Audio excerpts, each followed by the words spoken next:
Good morning everyone. Shrimati Bhagwati Tapadia girls college Jaswantgarh के इस YouTube channel में आप सभी का बहुत बहुत स्वागत है।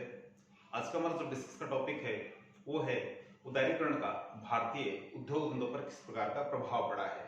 तो इस वीडियो से पूर्व हमने जो उदारीकरण का जो प्रभाव हमारी कृषि क्षेत्र पे किस प्रकार का पड़ा था उसके बारे में जाना था, और इसी क्रम में हमने आज जो प्रभाव रखा है वो है उद्योगों पर।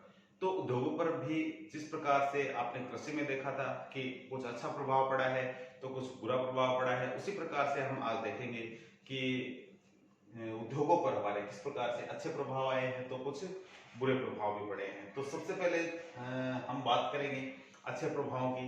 तो हमने इसको दो कैटेगरी में बांट रखा, आप देख रहे हैं, अच्छे प्रभाव और बुरे प्रभाव। तो अच्छे प्रभाव में स्टार्ट करते हैं। सबसे पहले जीडीपी, ठीक है, ग्रोस डोमेस्टिक प्रोडक्ट यानी सकल घरेलू उत्पाद, ठीक है, भारत के सकल घरेलू उत्पाद की बात कर रहे हैं। जीडीपी एवं औद्योगिक विकास दर में वृद्धि। तो हमारा जो विकास दर है या जीडीपी की जो ग्रोथ रेट है उसमें लगातार है जो वृद्धि हुई है।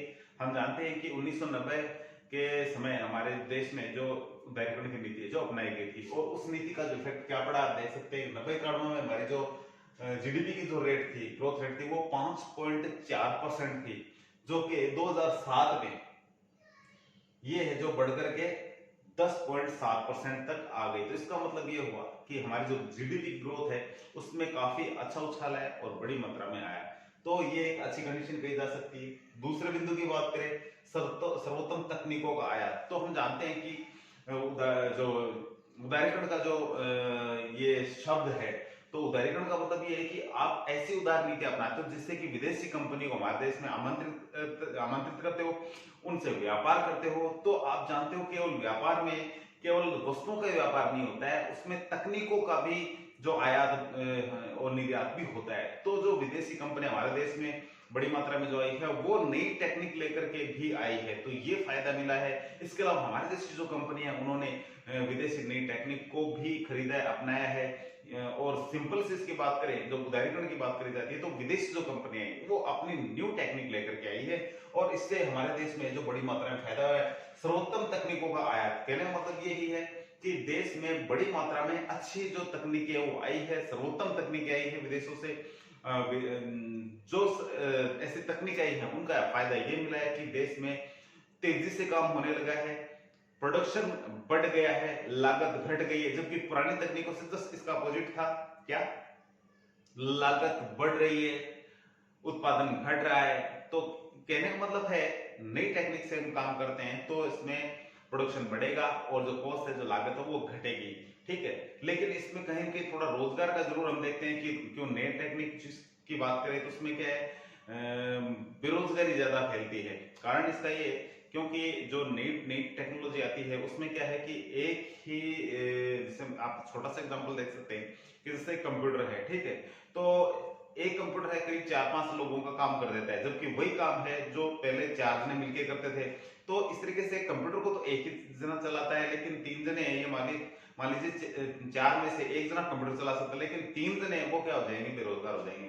तो ये नई टेक्नोलॉजी की समस्या है। लेकिन अर्थव्यवस्था को ये सोचना होता है कि जो बाकी 3 बेरोजगार हो रहे हैं उनकी किस तरीके से व्यवस्था की जाए।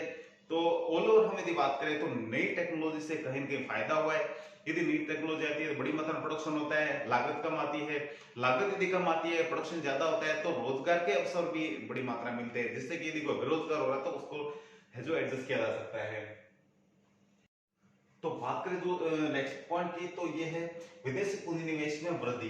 तो विदेशी पूंजी निवेश है जो कि आप देखेंगे 1991 से 2007 के बीच का जो आंकड़ा हम देख रहे हैं, इसमें ये 5132 करोड़ जो डॉलर के रूप में है। तो कहने का मतलब है हमारे जो विदेशी पूंजी निवेश है तो ये इतना है, 5132 करोड़ डॉलर का है जो हमारे देश में जो विदेशी पूंजी निवेश हुआ है। तो ये आप देख रहे हैं कि यहां से लेकर के लगभग 17 साल है, तो 17 सालों में कहने का मतलब अच्छी मात्रा में निवेश हुआ है।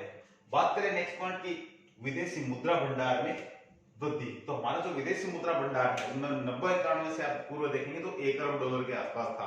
तो अब इसकी संख्या में कितना बड़ा उछाल आया है, तो यहां देख सकते हैं 2016 में 315.5 अरब डॉलर, और यहां आप देख सकते हैं 580 अरब डॉलर है। 580.3 अरब डॉलर है। तो कहने का मतलब ये बहुत बड़ी मात्रा में है जो हमारा ये विदेशी मुद्रा भंडार है जो बढ़ गया है। इससे हम क्या है अंतरराष्ट्रीय स्तर पे बहुत से देश से बहुत सारी चीजें हम खरीद सकते हैं। तो हमारा देश है काफी सक्षम हो गया है विदेशी मुद्रा भंडार के मामले में।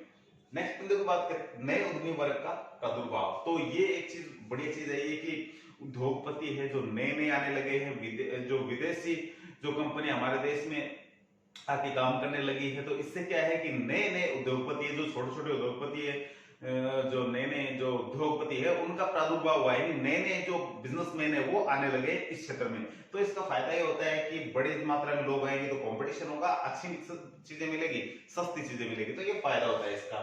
तो नए उद्यमी वर्ग का जो प्रादुर्भाव हुआ है, लोग जो पहले पुराने जो लोग जमे हुए थे वही पैसा कमा रहे थे, अब क्या है कि नए लोग आकर के अर्थव्यवस्था में पैसा कमा रहे हैं और नया है जो यानी बात करें कि नया ब्लड आया है। ठीक है, नया ब्लड का मतलब है नए व्यक्ति आ गए हैं, और जो नए ब्लड का मतलब होता है यंग लोग आ गए नए, और नए लोग आने से जो है जो इस क्षेत्र का जो कहीं ना कहीं विकास ही होगा।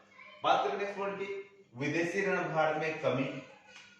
तो हमारा जो विदेशी ऋण भार है उसमें कहीं ना कहीं कमी है। ये तो आंकड़ा देख सकते हैं 1992 का जो ये था उसमें आप देखिए कुल जीडीपी का है जो हमारा जो 38.7% है जो विदेशी ऋण भार था। ठीक है, यानी जो हम लोग को चुकाना पड़ता था हमारी जीडीपी का 38.7, लेकिन आगे के वर्ष हम देखो 2007 में 14 जो कि 9 यानी लगभग 15% मान सकते हैं हमारे कुल जीडीपी का। तो ये हमारा विदेशी ऋण भार रह गया। तो कहने मतलब हमने ग्रोथ अच्छी करी है। नेक्स्ट की बात करें उत्पादन में वृद्धि, तो लगातार हमारे जो प्रोडक्शन में वृद्धि हुई है। क्योंकि हम जानते हैं कि विदेशों से बड़ी मात्रा में हमारे देश में पैसा आया है, तो बड़ी मात्रा प्रोडक्शन भी होगा, प्रोडक्शन होगा तो देश की इनकम तो होती ही होती है। तो उत्पादन में वृद्धि का एक सिंपल सा ये अपने कह सकते हैं कि बड़ी मात्रा में जो विदेशी कंपनी हमारे देश में आई है, बड़ी मात्रा में विदेशी निवेश हुआ है, तो प्रोडक्शन में तो ग्रोथ होनी ही है। प्रतिस्पर्धाओं का आरंभ, तो ये एक अच्छी चीज है कि जब विदेशी कंपनी हमारे देश में यदि आई है तो कंपटीशन बढ़ा है। कंपटीशन में वही जो कंपनी है वो टिकती है जो कि अच्छा प्रोडक्ट बेचती है, सस्ता प्रोडक्ट बेचती है। तो इसीलिए जो विदेशी कंपनी हमारे देश में आई है इनके आने से हमारा जो वस्तुओं का जो मार्केट है वो बहुत बढ़ गया है। एक ही प्रकार की चीज की बहुत सारी कंपनियां हमें देखने को मिल रही है। इसका फायदा हमें ये मिला है कि हमें अच्छी चीज मिल रही है और सस्ती चीज मिल रही है भोक्ता के सामने।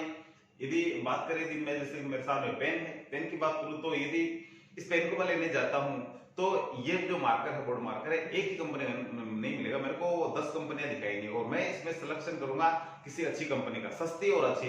तो ये चीज है कि बहुत सारी कंपनियां आने से इसका बेनिफिट होता है। तो ऑल ओवर ये सारे हमारे जो अच्छे प्रभाव थे वो समाप्त होते हैं। अब बात करते हैं बुरे प्रभावों की। तो अर्थव्यवस्था में कुछ बुरे प्रभाव भी पड़े हैं। तो सबसे पहले बात कर ले हानि की अधिकता। तो विदेशी कंपनी हमारे देश में आने से जो देश के जो लाभ होने की बजाय हानि अधिक हुई है। तो ये एक बात कही जाती है कि जितना हमें लाभ होना था उतना नहीं हुआ है, जबकि हानि है जो होने लगी है।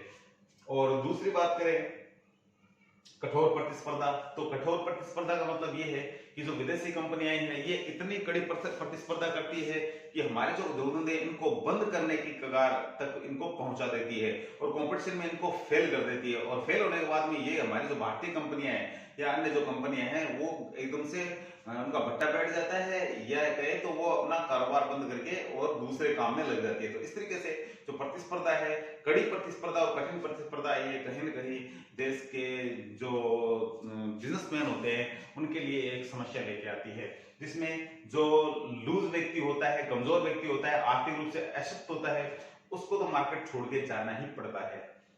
नेक्स्ट की बात करें बेरोजगारी में वृद्धि। तो बेरोजगारी भी लगातार बढ़ी। हम ये नहीं कह सकते कि हमारे देश में जो नई कंपनी आने से रोजगार इनसे फैला है। क्योंकि हम जानते हैं कि बेरोजगारी जो हमारे देश में पॉपुलेशन लगातार बढ़ रही है, पॉपुलेशन को रोजगार चाहिए। तो जितनी मात्रा में विदेशी फंडिंग हमारे देश में जितनी कंपनियां फैली है वो इतनी नहीं फैली है कि हमारे देश की जो रोजगार की आवश्यकता उसको पूर्ण कर सके। तो ऑल ओवर बेरोजगारी भी कहीं न कहीं हमारा जो एक कारण रही है। सार्वजनिक क्षेत्रों का हतोत्साहित होना। तो हम देख रहे हैं कि हमारे जो सार्वजनिक क्षेत्र के जो उद्योग है ये थोड़ा सा हतोत्साहित होने लगे हैं। क्यों? क्योंकि इनको कंपटीशन करना पड़ता है इन जो विदेशी जो पूंजी निवेश हमारे देश में होने से, तो जो इसमें कि जो कि हमारी सरकारी कंपनी है वो थोड़ी स्लो चलती है, स्लो काम होता है, इसलिए इनकी तो हालत खराब होनी थी, तो इसलिए ये हतोत्साहित जरूर हुए हैं। नेक्स्ट पॉइंट है निर्यातों में अपेक्षित वृद्धि नहीं होना। जितना सोचा था कि हमारा निर्यात इतना होना चाहिए उतना नहीं हुआ है, कमी आई, तो एक आंकड़ा ले रखा है 2014 का है ये। एक्सपोर्ट यानी सॉरी हमने इसको, ये इंपोर्ट है और ये है एक्सपोर्ट।